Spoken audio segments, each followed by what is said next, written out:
It's day 8 of our marathon, and we are just coming closer and closer. We are just 3 days away. 3 days away, guys. No, this is 6.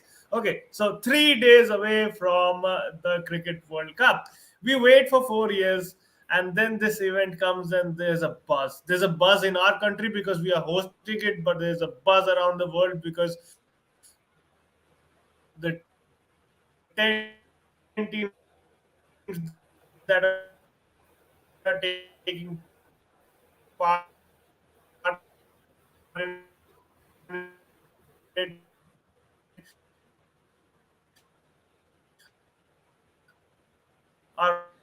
Unfortunately, I'm are so also sorry, pretty much Aryan. involved. You're And today lagging we are very going to talk much. about it. I'm so sorry, Aryan, to interrupt, but you're lagging very much. Please check your connection. No worries. I'll take the introduction for every one of you. Ladies and gentlemen, welcome once again to Okay, the I'll live read. show. Okay, no worries with that. So, ladies and gentlemen, welcome once again to the live show, and it is none other than Sri Lanka is the team which we are going to do today. But it's going to be a hell lot of fun today because we have a special guest, as we have always brought in out here, and none other than from all the way from Sri Lanka. It's time to bring him, and then we'll introduce a lot of stuffs into the picture. But it's none other than all the way from Sri Lanka. Welcome, Viren, to the show. How is it feeling to be part of the fifth umpire and the direct hit cricket analysis? Hi, Pritham. Thanks to you and Aryan for the invite. It's great being on the show. As you know, cricket is a passion. It's more than a passion, it's a religion in our part of the world.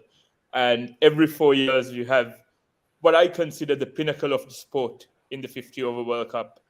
Yes, you have the T20 World Cup. Yes, you have the World Test Championship. But this is the pinnacle of the sport since 1975. And yes, expectations are in check. And yeah, we'll delve into it as the show progresses. But thanks for having me once again.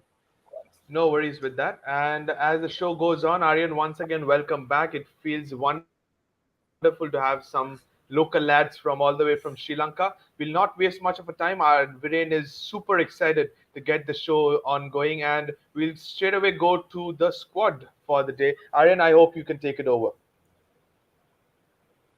Yes, so when looking at the squad, I mean, we've all been following the squad, and then there was the transition where they were struggling a bit with injuries, and now they are struggling too. But that's on Shanak. I want to just start off. First of all, what's a Sri Lankan fan point of view seeing this transition under him? And do you think that he has got the medal, and this is the ultimate test for his captaincy? Because there were reports from the Sri Lankan media that apparently he's not going to captain this side. I don't know where they came from, but there were reports. So, thoughts on Dasun Shanaka heading into the World Cup? All right, if you don't mind me taking a quick minute here to kind of give you all some context behind the squad plus Dasun Shanaka's Sure. captaincy. So, firstly, you use the phrase transition. We Sri Lankan fans have used that phrase period of transition since 2014, since our stalwarts retired. But the first thing I want to say here at the onset is there's an optimistic feeling and notion around Sri Lankan cricket now. And I would like to think that our period of transition is drawing to a close. There is a lot of stability. If you see, if you followed Sri Lankan cricket in terms of our selections, etc., you would not be able to predict our next squad 2 or 3 years ago because there was so much volatility with squad selections, etc. But now we've got a stable crop of players. If you look at Patum Nisanka, Charita Salanka, DDS, Kusal Mendis, or I call him Kusal Mendis 2.0 after his comeback after Durham Gate. There's a constant crop of players that Dasun Shanaka, Chris Silverwood, and Mahela Jayawardena have continued to trust over the past 2-3 years. In light of his captaincy, yes, there has been a lot of scrutiny. He has underperformed significantly over the past year. He's averaging in the single digits. He has an average of 8.80 over the past year, which is not something you want as a captain batting at number 6. But there are two things that have worked in favor of Dasun Shanaka. One was how he stabilized this limited overs team after 2020, ever since he got the realms as captain. We've had a decent run. We've had series victories against Australia, series victories against teams that we that we went into series with the status of being underdogs. And I think it was important that we continue to trust him. I was calling for a change in captaincy last year, but I'm glad we didn't make that change on the eve of the World Cup because that would have created a lot of chaos. But I have one plea to Dasun Shanaka, and that is to focus on his batting. We know what he can do in India. Indian fans have seen it. During our last T20 series in India, he was our leading batsman. He's our most explosive match winner on his day. And I want to see Dasun Shanaka, the batsman, shining, which I think will be very important for our chances, which we'll get into later on, because I have a very optimistic notion around Sri Lankan cricket. Rohan here has posed a very good question about Hasaranga's omission. Well, yes, when you miss your MVP, it is going to be a massive blow. But I have two takes on this. One, Wanindu Hasaranga has been a prolific T20 bowler for Sri Lanka and for the franchises he's played for around the world, but he hasn't still dominated the ODI format. And even with his omission from the Asia Cup, we saw the likes of Vellalage and Theekshana taking us to a final. I know Indian fans here will remember the name Dunit Vellalage, as Carlos Brathwaite and would say. But yes, as much as he's going to be a big omission, I'll give you some insights from Sri Lankan cricket. They're quite optimistic that he will be able to come in as an injury replacement midway through the World Cup. There are a couple of names here who should not be in the 15, in my opinion, who might easily be withdrawn as injury replacements for Wanindu Hasaranga. Sri Lankan cricket has turned bigger cards over the recent years, so I won't be surprised if they pull one out of the hat to bring in Hasaranga at some point. So who are your two players? I would like you to continue. Who are the two players you think can be a replacement? I think one of them definitely is Hemanta. Who is the other? Actually, I want Hemanta in the squad because there's a value addition that Hemanta brings in. He's one of our most electrifying fielders on the park. I think some of you all had glimpses of that during India's short 50-run chase in the Asia Cup final. But he also brings some value addition in terms of being a backup leg spinner for Hasaranga. The two omissions that I will make is one, Dimuth Karunaratne. I think he's been dropped in the deep end once again here, just as cover for Kusal Janit Pereira. If you ask 95% of Sri Lankan cricket fans, we don't see Dimuth Karunaratne being a suitable 50-over opening batsman. It doesn't go in with the mold of Sri Lankan cricket, with the aggressive mold that we are trying to play with.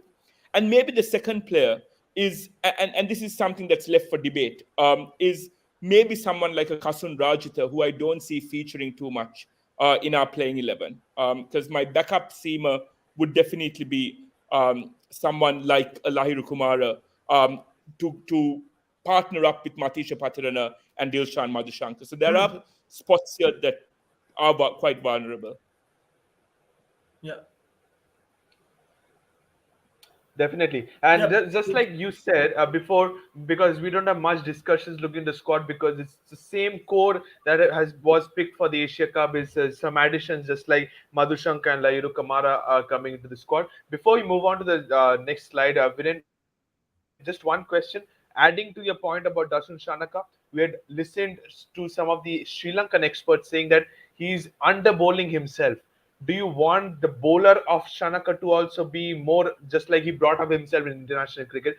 After he became the captain, he started to under bowl himself. Do you want to see him bowl many overs, like more overs than he's bowling generally? Of course, a valid question there. If you call yourself an all-rounder, you need to bring multiple facets into the game. And if he's not batting well right now, I hope he steps up with the ball and shares that fifth bowler responsibility, maybe with someone like DDS. Dhananjay De Silva is going to be that underdog in terms of being that fifth bowler for us. Yes, I think on spinning wickets, exactly. DDS can bowl a few overs, but I'd like to see Dasun share that burden with DDS and at least bowl 5 or 6 overs. I saw glimpses of that in the Asia Cup as well, and I'd like to see him utilize himself a bit more. All right. Yeah, and And I think it's Sri time Lanka to. has tons of. Yeah, yeah, Yes. yeah. just a quick point, they have the options with the ball. I mean, if it's turning, then a brilliant off spinner in the name of Charita Salanka can show up any day and turn the ball square past the outside edge of a few left-handers. So he is an option, and they are carrying a few options. But like Viren said, we know the 40 overs basically. What they look like. It's about the rest of the 10 overs, and if the 10 overs can be shared like 5-5, or whoever is bowling better on the day, it's good, because you don't want teams to target your fifth bowler, and you want your fifth bowler to be decent, like who doesn't leak a lot of runs but keeps it tight from 1 and 2. So I think that's a fair point, and yeah, Preetham, we can move ahead. Definitely. And Viren, it's just been 11 minutes, and we'll definitely move on to the next slide. But you have a lot of fan followings out here. There's a lot of people loving to see you welcoming back into the show. So we'll keep the show moving on. So we know go to the history. You just said behind the stage that you have been following Sri Lankan cricket for at least a couple of decades. Which year, I would say from 2003 to 2019, has been a heartbreak for you? Because I can see 3 or 4 knockout exits for Sri Lanka from 2003 to 2015. Which was the one that definitely was a heartbreak for you? I hope you do not say 2011. Go on with the others. Pritham, you're now asking questions that hit close to the heart. Yes, I'm glad we have this history. I'm glad we have this history up as well, because we are a team that has always punched above our weights, and I like the fact that you all use that description. I have 3 instances of 3 heartbreaks just from 50 over World Cups, and let me get started on that right away. 2007, the World Cup final. I'll tell you why it was heartbreaking. I don't know how many of you all remember this, but in Chaminda Vasa's second over, when he, in my opinion, got Adam Gilchrist plumb LBW, Steve Buckner, who was the on-field umpire, didn't give it in our favor. We didn't have the DRS back then. Yeah. And Adam Gilchrist goes on to plummet us for 149 with a Scotch ball in his glove. I had to add that last dimension Oh, in there. Well, um, that was heartbreaking, because even during the run chase, Sanath and Kumar Sangakkara were giving it a very good fight. But then, if you'll recall, the weather interrupted, the light started fading, and I don't know how the ICC allowed the game to run on with there being barely any light to play with out at the center. And that was a very anticlimactic World Cup. And just like Indian fans and Pakistani fans, we don't want to refer back to 2007 as well for obvious reasons. 2011 was heartbreaking for another reason. Um, I remember watching every minute of that final live.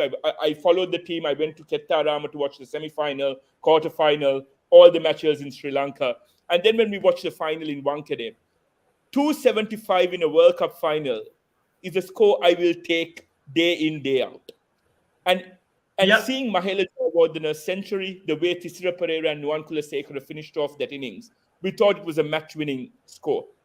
And to add the cherry on top of the cake, when you get Sehwag and Sachin out within the first 10 overs, hey, you think that's the game in hand, you think you're going back to 1996.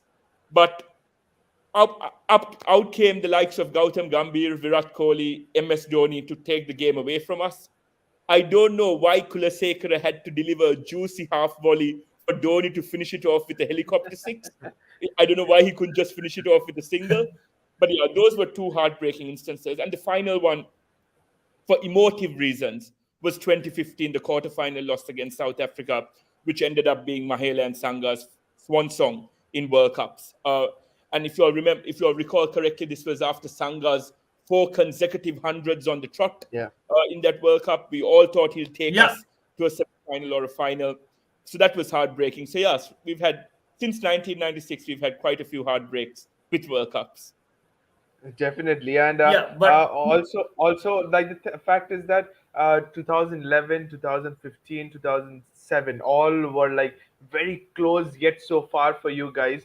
But we'll move on. If Aryan doesn't have any questions, I'll just wait for him in case he has any questions. I just have one thing to say, that Sangha, he was talking about Sangha. Sangha just said on Sky Sports that they know how to do it in these big events, and that's a big positive. They've been there. Okay, so all these players who are stepping in, all the 15 men, they know the history of their country. they can be very proud of it, what they have achieved so far in the World Cup, and they can go in with that confidence. One bad day doesn't make you a bad team, and a lot of people were kind of bashing Sri Lanka. But look at the way they beat Pakistan. That was a near perfect chase of a good target against a good bowling lineup, which included, by the way, Naseem Shah was one of the dangerous bowlers going around more than Shaheen Safri. That's a popular opinion that's going around. So that was a good chase, and yeah, Pritam, we can move ahead. Definitely. And before we move on, just one short thing I would want to ask you, Viren. Did you expect MSD to come at number 5 ahead of Yuvraj in the final? No, I didn't. I expected MSD to play himself below Yuvraj and Reina. I expected him to come out at number 7. Dhoni didn't fire with the bat throughout the World Cup, but quite fittingly, he had to find his groove at the Wankhede for Sachin Tendulkar. And I remember a quote from that game where Virat Kohli rightfully said that Sachin had carried the weight of Yeah. India for 20 years, and it was important for them to carry Sachin on their shoulders. So yes, as much as it was a fitting farewell for Sachin, we were there in India at the Wankhede to ruin the party, and unfortunately things didn't go our way. But Pritam, if you don't mind me taking 20 more seconds to highlight Yeah, something. sure. Um, I want to second what Aryan and Pritam both just said about Sri Lanka cricket at World Cups. Let's go back just 4 years to 2019, where, in my opinion, we had the weakest ever squad Sri Lanka have put together going in for a World Cup. Sure. But we still managed to beat England, who went on to win the World Cup. It was a game that no one saw coming. It was a result that no one saw coming because we only posted 230 on the board. But that is proof to you that we can always punch above our weights on a given day. And yes, I know Aryan and I cracked a few jokes backstage about me predicting that Sri Lanka will reach the semi-finals. But this World Cup is being played in the subcontinent. We've grown up in the subcontinent. All it takes is 4 or 5 good days put together in a format like this, in a tournament like this, and you never know where you'll end up. So yeah, I'm a very optimistic Sri Lankan fan. I hope people don't take me as a delusional Sri Lankan fan. But yes, I have high hopes for this team. Absolutely. Fantastic analysis so far from Viren, and we're looking forward to many more because we have a long journey to go in this live show, definitely. But as we said, it's a special marathon show. It's a marathon day 8, and we have special things coming up here. So we have brought 3 quiz questions in this live show for you, Viren, over the past 5 editions, like we showed you in the history as well, from 2003 to 2019. We have few questions coming up, 3 of them. So here comes the first one. So the rule for you is that in case you miss the incorrect, say the first answer incorrect, you have a 10 seconds buffer to say the second attempt. But I doubt you will make any of them incorrect. So let's go for the first quiz question. Aryan, over to you for the first quiz question. All right. Okay. So, which side did Lasith Malinga record the best bowling figure, 6 for 38? And in the 2011 World Cup, which was the best for the tournament by the Sri Lankan bowler? Which was the side and which was the stadium? So that's the question. It was played at the Kettarama Stadium against Kenya, and I was there for that game. Just to add a third point. Right. Okay, so I'll just wait 5 more seconds. We didn't know that before putting the We'll question. just wait 5 more seconds for all the fans to, in case they have any answers. Okay, there you go. Kenya at Colombo, Kenya, and even I wish Gopal would have said Colombo, but absolutely correct. It was. So is it Kedarama Stadium and R. Premadasa Stadium the same name? Yep, it's the same name. So we fondly call it the Kettarama Stadium. It was the old name. Yeah. All right. Yeah. All right. No worries with that. And we move on to the last 5 matches, the form. We have not included the warm-up games, definitely. But we'll go on to the last game. We as Indians would like to hear what was your reaction with a short game in the Asia Cup finals. How were you witnessing that game where Mohammad Siraj was just ripping apart the whole batting lineup? Before we get to the nightmare of that game, let's talk about the 14 out of 16 wins we had in the run-up to that game, where we all thought we were gaining a lot of momentum. I'll be honest, I'm pleased we reached the final to begin with. No one expected us to reach the final because I'm sure you all will agree with me. The Asia Cup is set in a way where you all want to have 3 India-Pakistan games. You all want to have a game in the group stage, a game in It's the a Super it's a Fours, and a game. series. It's a series.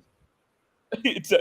I posted a tweet about this a couple of weeks ago. It's a 3-match bilateral series between India and Pakistan with a few invitational games on the side. So I'm glad we ruined the party and reached the final there. To talk about the final, Pritham, I got to the ground at 2:30 p.m. I settled down at 3 p.m. We lost our first wicket at 3:30 after the rain delay. By the time I went and got myself some snacks to sit down and watch the game with my friends, we were 6 down. And by the time I caught a breath and saw what was happening, we were all out. And I left the stadium immediately thereafter. I didn't want to see Shubman Gill and Ishan Kishan destroying us for those 50 runs. But yeah, it was quite an anticlimactic way of ending the series, because I'll be honest with you, it's the first time I had seen the R. Premadasa Stadium packed since 2011. 2011, that World Cup semi-final against New Zealand was the last time I saw it fully packed and at full capacity. But this one was arguably the next big game. And it's unfortunate because we went in with a lot of expectations. Granted, you guys were the favorites, but I would have liked to have seen us put up a fight and take that confidence and momentum to the World Cup. But oh well, it was just one game. You guys deserve to win it. You guys go into the World Cup as favorites. There's no pressure on us. We'll just go out there and enjoy our spell in India and see how far we go. All right, Yeah, no worries very with very that. very modestly he's put his point there. Yeah, you are the favorites, no pressure.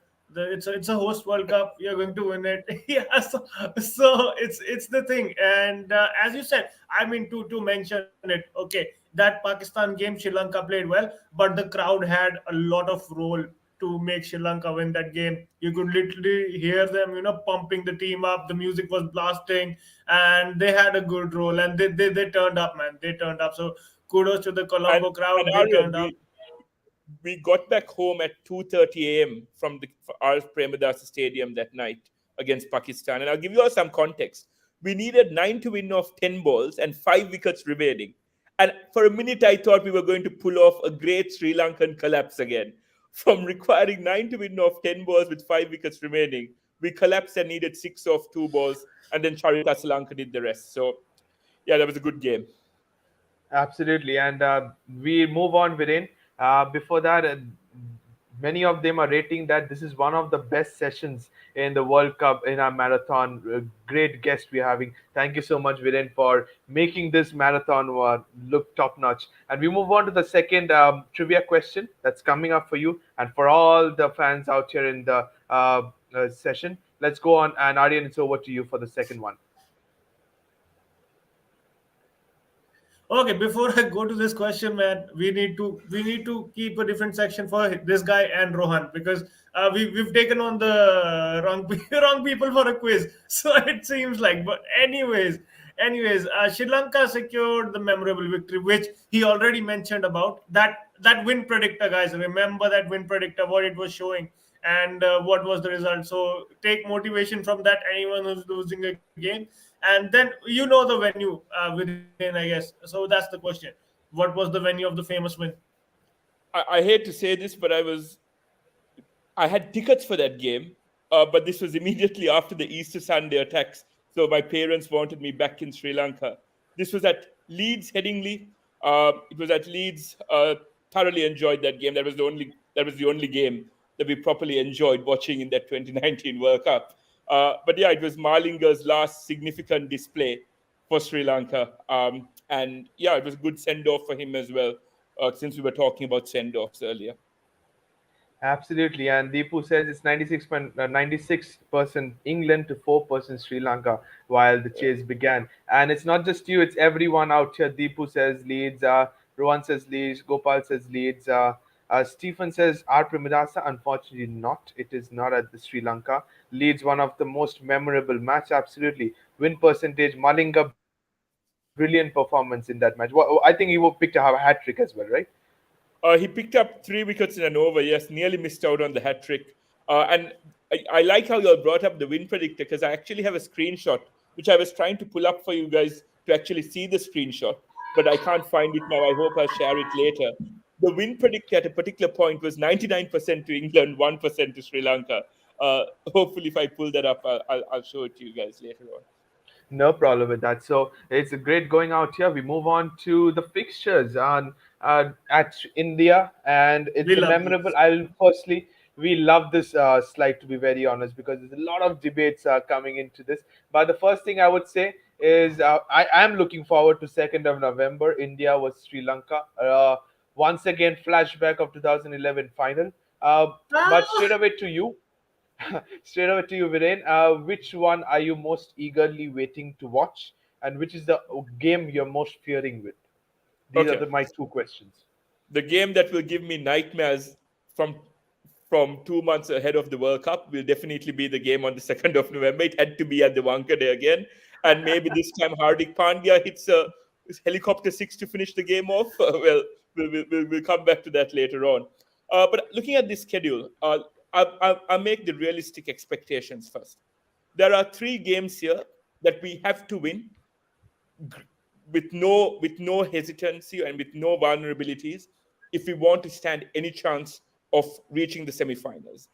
And with no disrespect to the 3 teams I'm about to mention, it's purely because that's our only way into the semi-finals. That's Netherlands, Bangladesh, Afghanistan. Those are 3 games that we feel that we need to clinch to have any chance of having a progressive run. I'm looking forward to the game on the 7th of October, and I'll tell you why. South Africa are missing their key weapon, in my opinion, and that's Andrik Nortje. Nortje's omission from this World Cup means that their biggest threat with the ball, in my opinion, is out of the way. Looking at their batting, yes, it's you have Rassi van der Dussen, Heinrich Klaassen, Quinton de Kock, who are all in form. But if we manage to pull off an upset against South Africa, and it will be an upset because everyone's expecting South Africa to have a very good run. If we beat South Africa in Yeah, Delhi, and if I'm wrong, Pritam and Aryan, but Delhi is still very conducive for spinners, if I'm not Absolutely, mistaken.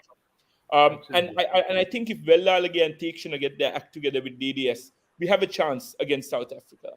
I'm looking forward to our matches, of course, against our regional counterparts, Pakistan and India.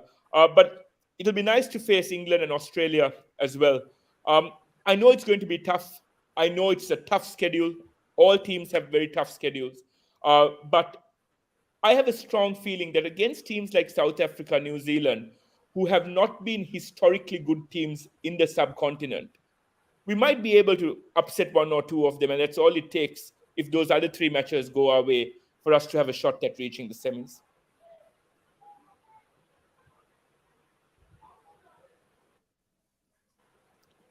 But yeah, I'll tell you one yeah. game I'm And not looking if forward. I'm not lagging, right?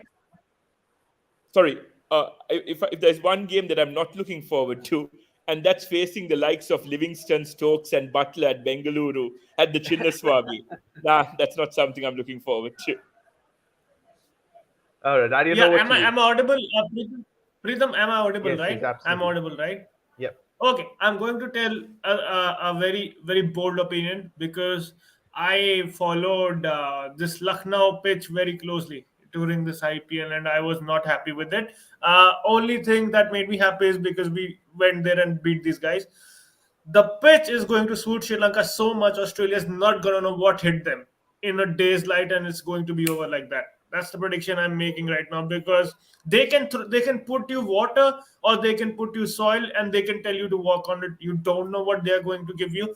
Even though ICC has said that you need to leave a bit of a grass, Lucknow somehow produces these pitches that are ranked turners, and I think uh, Sri Lanka can win 3 games here. They can beat Australia, Netherlands definitely, and South Africa, depending on Delhi. Because we are also very unsure of Delhi, right? Because if you said to me 5-10 years ago, you would have stood a chance because it was Firoz Shah Kotla. Right now, it's a flatty. Delhi has kind of become a run scorer. So, what do you think about the pitch as a neutral? Because we in India are confused about this venue. We don't know what we are going to expect from Delhi as far as the pitch is So, concerned. So, what do you yeah. think you were going to see? So Delhi, historically, with the Ferozshah Kotla, has been a ranked turner. But ever since we've now moved on and made it a flat track, of course, it makes it a more of a level playing field against South Africa. I wanted to mention Lucknow because Lucknow was a shocker for me during the IPL. And I'll be very honest, I called it a below average pitch for an IPL / limited overs game. I'm not complaining. Give us a rank turner, give us a dust bowl. I won't complain against Australia. We'll need that. We'll need a slightly non-level playing field against Australia. Uh, Bengaluru, we know it's an absolute run fest venue. Wanindu Hasaranga is in the wrong franchise, in my opinion. He shouldn't be playing for RCB if he wants to prove his worth. Mumbai, we know what the Wankhede has to offer, one of the most consistent grounds and pitchers in India. Um, but yeah, I think uh, looking at the grounds at which we'll play in, I think I couldn't have asked for anything better in terms of Lucknow, potentially Delhi, and even Hyderabad to an extent. But we'll have to see what Bengaluru has to offer, because those two games against New Zealand and England might be quite crucial for us. And if we don't get our act together, and if our young bowling attack gets clobbered by the likes of Kane Williamson, Devon Conway for New Zealand, and the likes of Livingston, Butler, and Stokes and Brook for England, we might have a very tough time toppling them. So it'll be interesting to see how this campaign goes. I'm also interested to see how not just Sri Lanka, but how all the other teams also adjust based on the different venues, right? On average, teams will be playing in 7 or 8 different venues throughout the campaign. And it will be interesting to see if they've got all bases covered. Because I think if you're just basing it off our spin attack, if you're just basing it off Theekshana Vellalage, and let's even just omit Hasaranga for the sake of debate, I still think we have one of the most solid spin bowling attacks in this competition. So if pitchers start to become slow and low as the tournament progresses, as is expected usually, be slightly careful about Sri Lanka and write us off at your peril, is what I'll say. All right, no worries with that. That was completely honest answers given by you. No worries. We unfortunately lost Aryan due to his network. But Viren, there are a few questions that I would want to bring it up while it's completely piling up. Is that Delhi will help Lankans a lot as it will be dust bowl, as we all mentioned out here. But you think you have a lot of hope from Charit Asalanka stepping up into this World Cup? People forget that Charit Asalanka is still a youngster. He's just 24, just turned 25, if I'm not mistaken. And he has carried our middle order in the past 2 or 3 years. If you look at his stats on Cricinfo, he averages in his late 30s or early 40s as a middle order batsman for us. And that is a sign of consistency. A couple of years ago, we had typical Sri Lankan middle order collapses. And Charit Asalanka has been that one-stop shop in terms of fixing that issue for us. So yes, he goes in with a lot of responsibility, batting at number 5, and I'd like to see how he does. I'd like to mention 2 other names. The fate of our campaign will depend on 3 batsmen. And for the very first time since the likes of Sangha, Mahela retired, I can say this quite confidently. It will depend on our number 3, number 4, number 5. Kusal Mendis, Sadira Samaravikram, and Charit Asalanka. If those 3 get and find a groove during this World Cup, will be a tough side to contend with.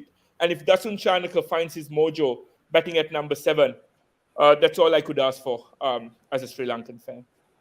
No worries with that. We'll definitely come to each and every individual in the very next slide. And I'm not wasting much time about here, but it's over to the Sri Lankan playing 11. It's 3 of us having our own playing 11. But there was not many differences, to be very honest, when I was writing them down one by one out here. It was just the bottom 3, to be very honest. The top 8 is for 3 of us is absolutely fixed. You think this will remain fixed for the next couple of 1 month at least, or will you see this player? Well, I'll definitely bring this comment very soon while I can find them.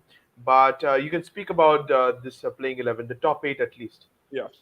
Unless Sri Lanka Cricket pulls something off the top of its had 10 takes, Wanindu Hasaranga to India, I don't see our top 8 changing. And I'll give you an explanation for why. During the Asia Cup, during that first game against India, when we bundled out India for a score just shy of 230, we opened the batting with Dimut Karunaratne and Pathum Nisanka. And Bumrah and Siraj ran riot against them by also slowing down our run rate. Yeah. Dimut and Pathum Nisanka is that anchor at the top of the order. You can't afford to have 2 anchors opening the batting in limited overs cricket anymore. And I know Kusal Janit Pereira is a bit of a hit or miss. He'll either fire and give you a quick fire 30 or 40 or get out in the single digits. But I'd much rather have that and that impetus at the start of the innings than have two people like Dimuth and Patum who are very tentative early on.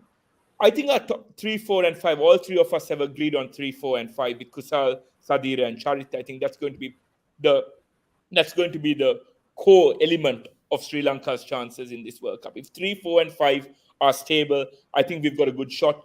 DDS batting at 6. Yes, he's also an anchor and he's also a floater, but his role will be crucial at this World Cup, especially if we need some overs of spin by both DDS and the great and the god himself, Charita Salanka.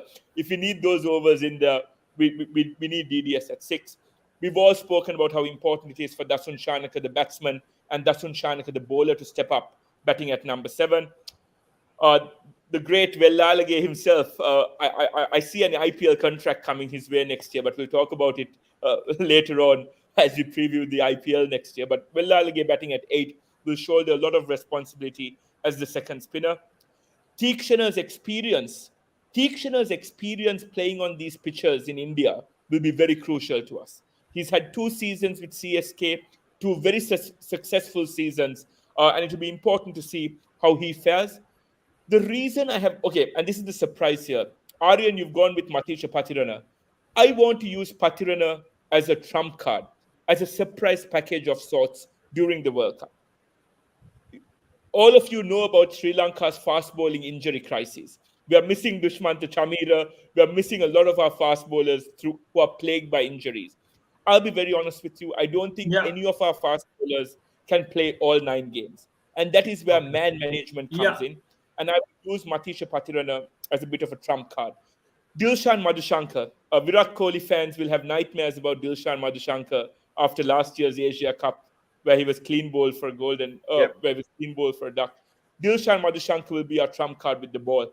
Because as that left-arm seamer, we see what Mitchell Starc can do. We see what Trent Bolt can do early on. That's the role and responsibility that I want Dilshan Madhushankar to have in the Sri Lankan lineup. So yeah, I completely agree with both of you on these 11s. There's not much variation. And that also shows you that we don't have much squad depth this year. Our bench looks very weak. And that's my biggest concern. That is fine, but it's a long tournament, as you mentioned. 9 games, all the 11 players may not be available. You need to give rest, and that's where you need rotations. That could be a concern, but I just found out the question, and I just found something which I would like your opinion now to. Do you see this man with vast experience being part of this playing 11? With due respect, I would like to see Dimuth Karunaratne playing at number 3 or number 4 with his experience. If not in the middle order, do you see, in case Kushal Pereira or Nisaka phase, do you see him making back into the playing 11? I'll be very honest, and I'll open this answer up with something that I have to say about Dimuth. He will go down as one of Sri Lanka's, if not the world's, one of their top test opening batsmen. He's been our pillar of strength in test cricket, our captain over the past 5-6 years, but I don't see him featuring in a limited overs side. I'll give you all the inside rationale for why he was brought back into the equation. Before the World Cup qualifiers, there was a lot of pressure on Team Sri Lanka, who had to go through the qualifiers. We saw West Indies succumbing to that pressure, and it was important that Sri Lanka qualified. During that World Cup qualifiers, we didn't have the likes of Kusal Janit Pereira, who was ruled out due to an injury. So and Avishka Fernando, Nuanindu Fernando were also injured, so we had to recall Dimuth. Dimuth did his role, saw us through those tricky qualifiers. But my issue with Dimuth is he's a one-gear batsman. He can't change gears midway through an inning. So that's why I don't even see him batting in the middle order. There are differences between players like Manas Labuschagne, Stephen Smith, even people like Tom Latham, for instance. Those are players who, yes, they start slow, but they can gradually increase momentum throughout an innings. And that is something I've never seen from Dimuth. He hardly bats in the middle order in domestic cricket as well. So the reason he's in the side is as a cover for Kusal Pereira. If Kusal Pereira gets injured, Dimuth will have to come in. But I wouldn't have even taken him as cover. I would have taken someone like Avishka Fernando, or Indian fans will remember Nuanindu Fernando, who had a very good, impressive debut series in India in January. I would have taken either of them as cover. All right, no worries with that. But I was considering this man to be part of the Asia Cup in my squad. But didn't you would know a lot of the inside thoughts? Didn't you see this man considered at least in the 15-member squad for the Asia Cup, and he's also in the World Cup as well? Angelo Matthews has a huge fan following. Sorry, can you hear me? Yeah, yeah, sure. Yep. Angelo Matthews has a huge fan following in Sri Lanka. He's been a loyal servant to Sri Lankan cricket, been a part of our golden generation, one of our last few players from that golden generation. But his injury crisis has plagued him over the past 4 or 5 years. He's not had a consistent run in ODI cricket. Frankly speaking, it's been a good year and a half since he was in contention to play consistently in ODIs. I know we gave him a couple of matches against Afghanistan a couple of months ago, but he didn't fire then as well. And it would be an injustice to our youngsters to have selected him purely based on so-called experience. I think there are so many players, Avishka Fernando, Lassit Cruz Pulle, Chevon Daniel, who were knocking on the door for selection. So it would have been an injustice to bring someone back in just for the sake of having experience, because that was our rationale to bringing back Dimut Karunaratne, and also our rationale for keeping Dasun Shanaka as captain. So if you can't have too many safety nets going in with a squad of 15, and I think it was important that we trusted the players that Silverwood, Mahela, and Dasun have trusted over the past 2-3 years. Yeah, and sorry about me going in and out. It's like I'm some fringe player right now in this match, but yeah, I'm back. I'm back with my mobile. So see, the trust is what builds players, and being a Punjab fan, we have the biggest trust issues. So I know how important trust is in players, and you know what CSK and MI do, right? They trust the players. And see, Chris Silverwood is a person who got a lot of slack after England sacked him, and people were like, "Oh no, he's coming to Sri Lanka, right? So how is he going to manage a team of youngsters? They're already not performing well. What's going to happen? This is going to happen that they're going into the World Cup as a confident young side, and see, when the side is young, the fielding is good. I don't know, Viren, minimum age shouldn't be too much. I don't know the exact number, but they're a good fielding side as well. Take catches, win matches. That's a cliche, but I'm saying it again. So yeah, Preetham, you can take it over. Definitely, and that's a fair point by Aryan. And Viren, we'll move on to the next slide as the third quiz for you. I'll take it over as Aryan is facing some network issues. It's the third and final quiz for you, and it's for all the fans out here as well. It's over to you, Viren. If you could guess this cricketer, nothing else. If you could guess this cricketer, he's a famous commentator now. My man Russell Arnold, the legend with his long sleeve shirts, bowling those off spinners with his long sleeve shirt in 2007. One of the most underrated all-rounders in Sri Lankan cricket. Hardly won a match for us just with the bat. Hardly won a match for us just with the ball. But my fond memories of him was him fielding at short leg, and took some absolute worldies fielding at short leg. Was a crucial Koggina machine in that middle order. And yeah, one of our most respected commentators now. absolutely. So we have received the answers, and it's none other than you are being first, and it's none other than the second person, which Aryan keeps on mentioning has been accurate so far in the show. It's Russell Anand, said by Rohan once again, and it's unfortunately not Chaminda Vaz on it. It is Russell Anand back in 2003. So it is very, very good, man. It's like you have so much knowledge. I wish I knew that you are so in depth, and I would have gone to some other quiz questions which would have definitely been tough for you to guess, but I don't know, I must have failed from there as well. Okay, I've got this as well. Arnold cannot forget his argument with Ganguly on field. Can you remember that? Yeah, so I watched the highlights of it. It was the Champions Trophy in 2002 when Sri Lanka and India were the joint winners of the Champions Joint Trophy. winners, yeah. The final was washed out, and the reserve day was also washed out. You guys actually deserved to win it because we were in a precarious position when the rain gods intervened. But yeah, it was during the Champions Trophy campaign. There was a little squabble at the center, but I'm glad that Russell and Saurav have sidelined their differences for us being in the commentary box later on in their careers. Absolutely, and you already have these kind of answers for you. Is that like this quiz is a cakewalk for the guest? It's nothing as such. We have already failed three of us, and it just took you less than 5 seconds to get. And we didn't spot on with the trivia question. So it's fantastic job, Viren. And we move on to the top four predictions. It is we have almost got things right out here. Just two of the guests left, but the three teams you have gone with have been very common in the Yeah. picks for us, but you have not gone with South Africa. You have said the reason why, because of them. Reason behind not going with New Zealand and Pakistan. Then I'll come to reason why you have been so confident for your team. Okay. Let's get to that question last because that will be the most controversial question. Let me start off with I I selected England and Australia over New Zealand and Pakistan and maybe South Africa. I'll take all those three teams. So the reason I've omitted South Africa is for none other reason than the fact that they've been ultimate chokers in when it comes to the big occasion. Wait. I'll cut you and pose a question to you. Are we the real chokers or are South Africa? What do you think? No, no, I give it to South Africa because it takes a lot of it takes something to reach the final or semi-finals, which you guys do constantly. But the fact that South Africa have never played a World Cup final is proof that they've been ultimate chokers. We go back to that DLS miscalculation by Mark Oh Boucher God. against Sri Lanka in 2003. We go back to that collapse in Dhaka in 2011 in that quarterfinal against New Zealand.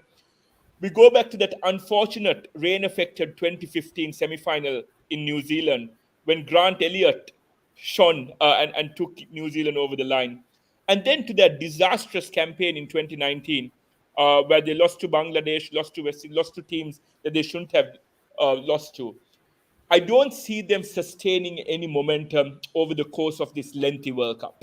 Yes, Even to they the will. point, adding to you the exit against Netherlands in the T20 World Cup as well. Exactly. After beating India, uh, losing to Netherlands was an absolute shocker. And this is my thing, right? It's a lengthy World Cup. You need to be consistent over a period of not just the 9 games, but then come the semis and finals. So you have 11 games that you have to kind of wear out. Without Anvik Nortje, and and let's be honest, Tabrez Shamsi, the bowler he was 2, 3 years ago, is not the bowler he is now. They don't have that linchpin or weapon with as a spinner. And Keshav Maharaj, yes, he's a decent bowler, but I don't see him single-handedly winning matches. So once again, the pressure falls on Kagiso Rabada and Marco Jansen, in my opinion, to carry South Africa. Marco Jansen will be that player to watch out for in South Africa, both with the bat and ball, in my opinion. And then you look at their batting. Let's be honest, right? Because of all the politics around South African cricket, the racial quotas, the post-apartheid quota system at play, Quinton de Kock and quite a few of the white South African players are always slightly erred by South African selection. So you never have a harmonious South African cricket team, which might be part of the reason why they always crumble under pressure. Yeah. That was my rationale for leaving South Africa out. My rationale for leaving Pakistan out is, in my opinion, they're without one of their main bowlers, Naseem Shah, which is an obvious answer. But more importantly, that Pakistani middle order has some players who are completely out of form. Fakhar Zaman, I can't remember the last time he shone in an ODI. He had a disastrous Asia Cup. And you can't Zimbabwe, he got a double century. He got a double century versus. the double century against Zimbabwe 4, 5 years ago is still saving his career. But that's my point, right? Like, and in that middle order, you have fringe players, and I still call them fringe players with a lot of respect. Saud Shakil, Salman Agha, good players, but I don't see how you expect them to fire straight away at a World Cup. I'm not talking about their formidable duo, Babar and Rizwan. Yes, they will single-handedly win you games with Imamul Haq. But I want to see a core team. And if you look at their spinners, Shadab Khan and Mohammad Nawaz, our Sri Lankan batsmen single-handedly dealt with them in the Asia Cup, right? And that speaks a lot when we've crumbled against the likes of when we've crumbled against minnows with spin bowling attacks in the past, right? And I think it's important that Shadab Khan knows his responsibility in the side because he can be a match winner for Pakistan, but I think his bowling is subpar right now. And without a proper spin bowling attack, you can't necessarily win a World Cup in the subcontinent. I know they've taken a a third spinner, the leg spinner, but he's not been given many opportunities. So I will rule them out. New Zealand is a good question. And this is the team. If New Zealand don't win this year's World Cup, they won't win a World Cup for another 12 to 16 years. This has been their golden generation. From 2007 till 2023, for the past 16 years, they have been the most consistent side in world cricket when it comes to the big occasion. But Tim Southee is at the swan song of his career. Kane Williamson is coming back from an injury. It'll be interesting to see how he holds throughout. Their batting lacks that firepower, in my opinion. Yes, they have James Neesham. Yes, they have Mitchell Santner, but they don't have that outright finisher. Their trump card will be Ish Sodhi. If Sodhi gets purchased on these wickets, he can be a trump card for New Zealand. It's nice seeing Trent Bolt back, but they're missing that X factor, in my opinion. In 2019, they had those X factors. They had players like Martin Guptill, Colin Munro, Ross Taylor, Colin de Grandhomme, if you remember the long-haired legend in 2019. They had those X factors, but it's the lack of an X factor here that will be worrying. But New Zealand's hopes for me rely on two batsmen, Devon Conway, Kane Williamson. If they fire and have a good World Cup, they will go a long way. Yeah. But again, missing that X factor. Yeah, X factors are there. I mean, Pritam, I'll just have a short point and very valid reasons for he has omitted all those teams. And Sri Lanka, yes, like we just discussed in the schedule, right? What is the way through? What is the pathway for Sri Lanka to get into that semi-final? And we have England, India, Australia, New Zealand, Pakistan is there, South Africa is there. Even now, Sri Lanka gets added to the list. But no one's talking about the Bangla Tigers so far. No one has really put them up in the alley. I don't know. 2 guests left. Maybe they bring them in, maybe they won't. But it's almost complete. And Pritam, we can move on to the run scorer and the wicket taker if you would also like to add some point, and then go forward. Definitely. I would just want to add, not my point, but from one of the fans have definitely mentioned, as you were describing as South Africa going into another World Cup, as tagging them as prime chokers. I just want to give you an update from the warm-up game as well. Is that South Africa lost this game as well by 7 runs just because of Duckworth Lewis. They had David Miller and Quinton de Kock at the field, but just because it was raining and it was a warm-up game, the umpires did not want to risk it, I believe. It was once again. Sorry, what's the weather forecast for Delhi like this Saturday? I'd like to see a bit of rain and a Duckworth Lewis win for Sri Lanka this Saturday against South Africa as well. I don't think so. There's going to be much rain when the tournament begins, because it's not going to rain, because I'll tell you why. Because there's stubble farming going on in the neighboring states, so that kind of contributes to the pollution and stuff in Delhi right now. So we don't expect much rain. Sorry, before you move on, do you want me to answer the final question you all had about Sri Lanka reaching the semis? I realized I hadn't answered. Yeah, sure. Yes, we had an answer. Yeah. So my reasoning for adding Sri Lanka: A, I'm one of their most patriotic fans. B, I've followed them for the past 20 years, been through the ups and downs, and I want to see them there. But my more rational answer is as follows. And we've seen teams, and I've watched the warm-up matches closely. I'm in fact just watching the Bangladesh-England warm-up game now. Teams will struggle dealing with the humidity and heat in India. This is where subcontinent teams have an advantage over a long haul, over a tournament that spans for over a month. But in addition to that, I firmly think that this young Sri Lankan team, as Aryan points out, we don't know our ceiling. No one expected us to win the Asia Cup last year. No one expected us to even reach the final of the Asia Cup this year. No one expected us to beat Australia in that home ODI series last year. These are a group of players who don't know where their ceiling is at, and I hope they don't find out during the World Cup. I want them to go into each game knowing that if we win those particular phases against any opposition, maybe barring India, because I think India, for obvious reasons, are the outright favorites, but I don't want to jinx it for you all. I don't want to add any additional pressure. But against every other team, I feel on our day, we will be competitive. And it'll be interesting to see how many wins we notch up. And if we do reach the semis, and this is my word of caution for every other team, we do very, very well in knockout encounters.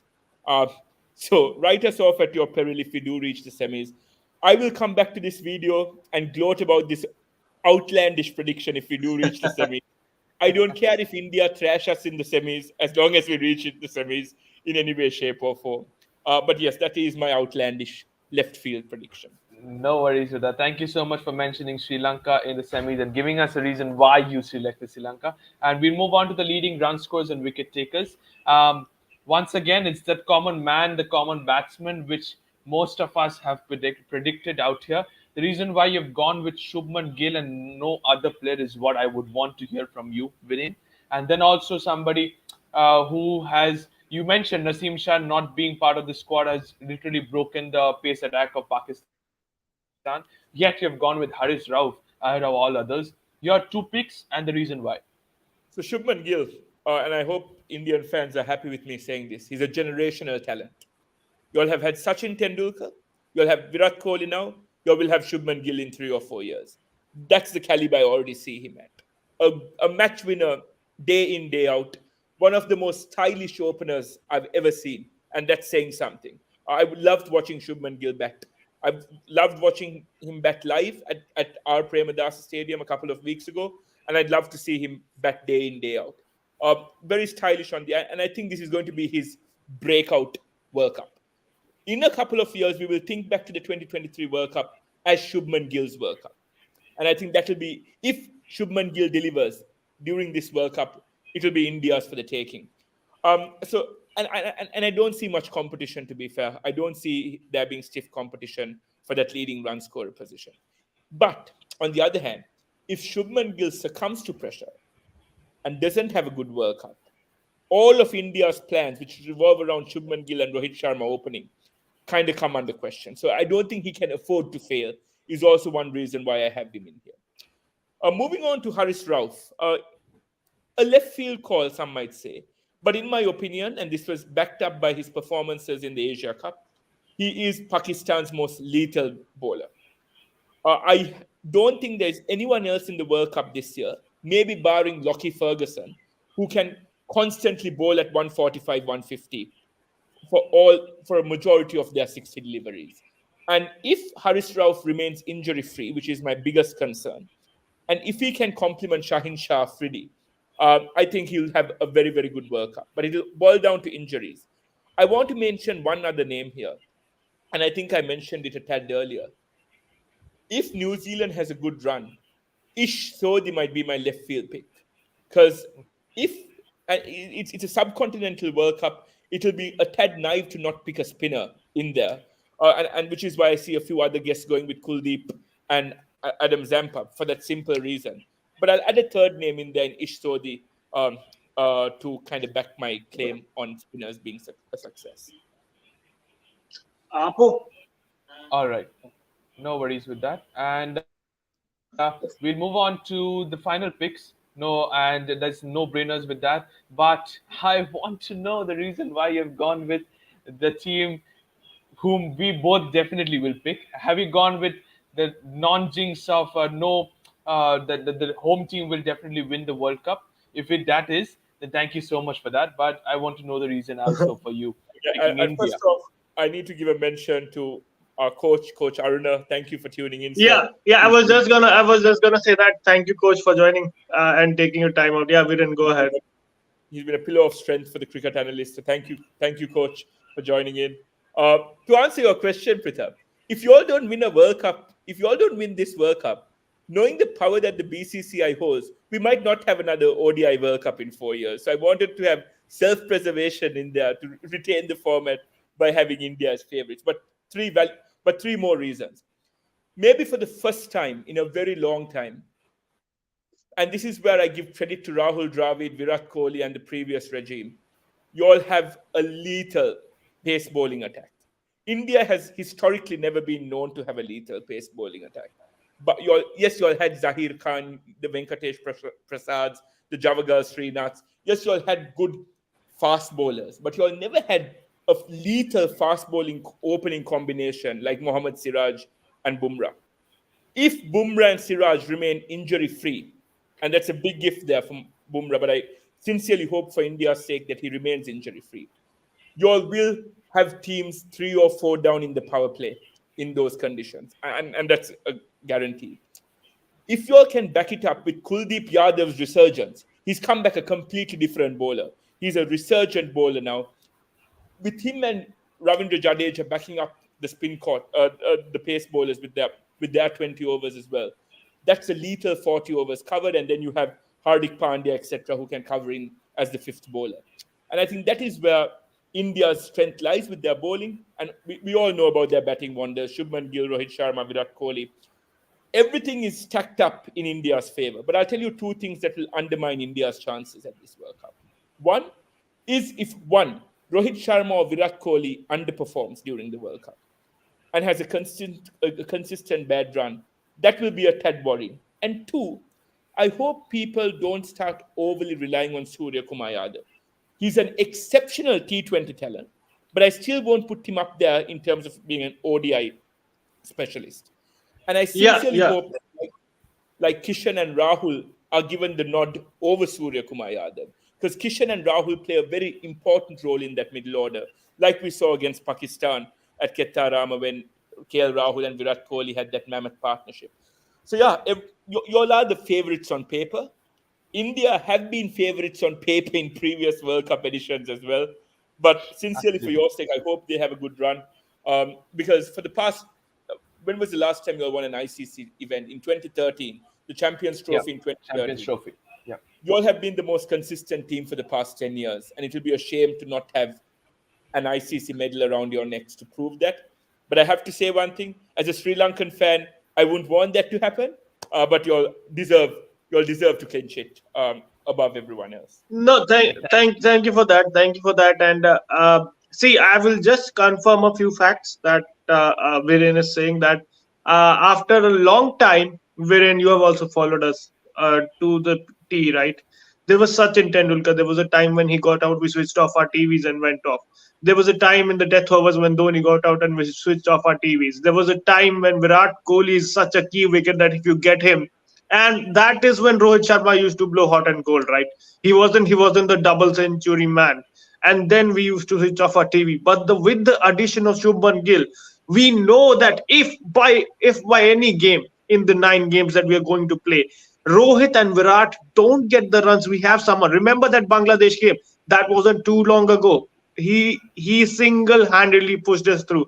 We have someone who knows how to make the runs, and he's just not happy with 100. No, he wants to go on make those daddy hundreds, and we finally have a player in our ODI team who wants to do that, who knows how to make the long runs. He has a 300 in under 16 cricket.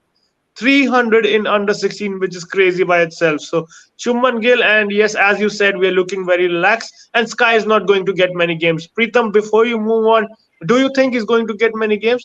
I don't see Sky getting too many games this World Cup. No, as mentioned by Rohit, I would come to this point. He's definitely good to get game time. But it's just because I don't think there's any other side who's going to play at 9 different venues. So we have a lot of traveling to take it into account. At least in a later part of the tournament, once we have the job done in terms of the knockout stages, because we know in case we make it to the semi-finals, our first priority will be at the Wankhede Stadium. So if you look into that, I think that Sky will definitely get at least 3 games. This is my opinion. Looking into the traveling, we have sort of things. And if he gets game time, he has to bat at number 6. There's no other position where I think Sky has to. Just like in the indoor game, that stage is perfect for him. The last 15 overs, he comes in, plays just kind of a T20 innings, gets 30-35 balls into his account and scores maybe 50-60 odd runs. That 70 was probably because of the indoor dimensions. If it's a 70-meter ground, it would be a different story. But I think number 6 is the ideal position for Surya Kumar Yadav in case he's plays. And I'm going to go with 3 games. He will definitely get game time. All the 15 players who are in the squad will definitely get at least 2 to 3 games. That's my opinion. Viren, we are almost coming to the end of the show. We always have these 2 questions. One is we'll pick up from the fans because he's already written that. And the other, I will add to that. So your question for you is that highest wicket taker, according to you, for Sri Lanka in this World Cup campaign. And going into that, the X factor. Who is, according to you, the X factor for Sri Lankan team in this World Cup? So the first question, and this has to be the right answer if we are to have a successful World Cup. It has to be Mahesh Theekshana, who at the age of 23 is going to be leading our attack at this World Cup without Hasaranga being there. So yes, he'll have to have a successful World Cup, and if he doesn't, I doubt we will have a successful World Cup if he doesn't stand up. So it's a prediction I make out of hope and sincere hope that he does become our leading wicket taker. The X factor for us is going to be Dasun Shanaka, the batsman. Dasun Shanaka, the batsman in India. He loves batting in India. He's had a few good outings in India. But if Sri Lanka are to have a successful World Cup campaign, and I use the word successful quite loosely, I don't mean win the World Cup, but put up a very good display and make us proud. We need Dasun Shanaka, the batsman, to stand up because we don't have a finisher. Wanindu Hasaranga was also a finisher with the bat. I know RCB fans won't agree with that because you'll have never seen that side of him with the bat. But Dasun Shanaka has been and has to be our trump card as a finisher. And if we don't have that, we won't have an impressive World Cup run. All right, fantastic. And Aryan, in case you have any other points to be made, otherwise I'll go on to the conclusion. We can go ahead with the conclusion. All right, no problem with that. Viren, before we go on to the conclusion, there's a question about you and your page. That is, would like to know through Viren as to whether the cricket analyst is doing great cricket analysis for the World Cup. We'd love to. The cricket analyst family rather, is taking a small break. But we hope to be back at some point during the World Cup. And it'll be nice to have the cricket analyst family back. It's been a while since we had a show. But yes, we can't give you any guarantees right now because everyone has their various commitments, etc. But if you could get Coach Aruna, Zora, Stefan, Salman, Rook, and the rest on board, we'll definitely have a few shows lined up for you. Definitely wish you all the best for that and in the upcoming World Cup as well. So it's time to go on to the conclusion. Thank you so much once again, Viren, for taking your time and giving us 1 hour of the show. It was wonderful. You could also see from the fans giving their lot of greats to you. But thank you so much, each and every one of you, for being part of this live show. And once again, we will definitely catch up. I can guarantee you we will definitely catch up going forward with you. Thank you so much, each and every one of you, for giving your comments. Tomorrow is day 9. And I believe if you're following us thoroughly, you know the two teams that are remaining. But I'll still tell you, it's Australia and South Africa that is remaining, the two teams. Tomorrow is day 9 of the marathon, and this is South Africa, whom we're going to cover up sharp at 9 p.m. So definitely tune in to the YouTube channel of us at 9 p.m. Until then, thank you so much, everyone, for joining. Till then, bye-bye. Good night.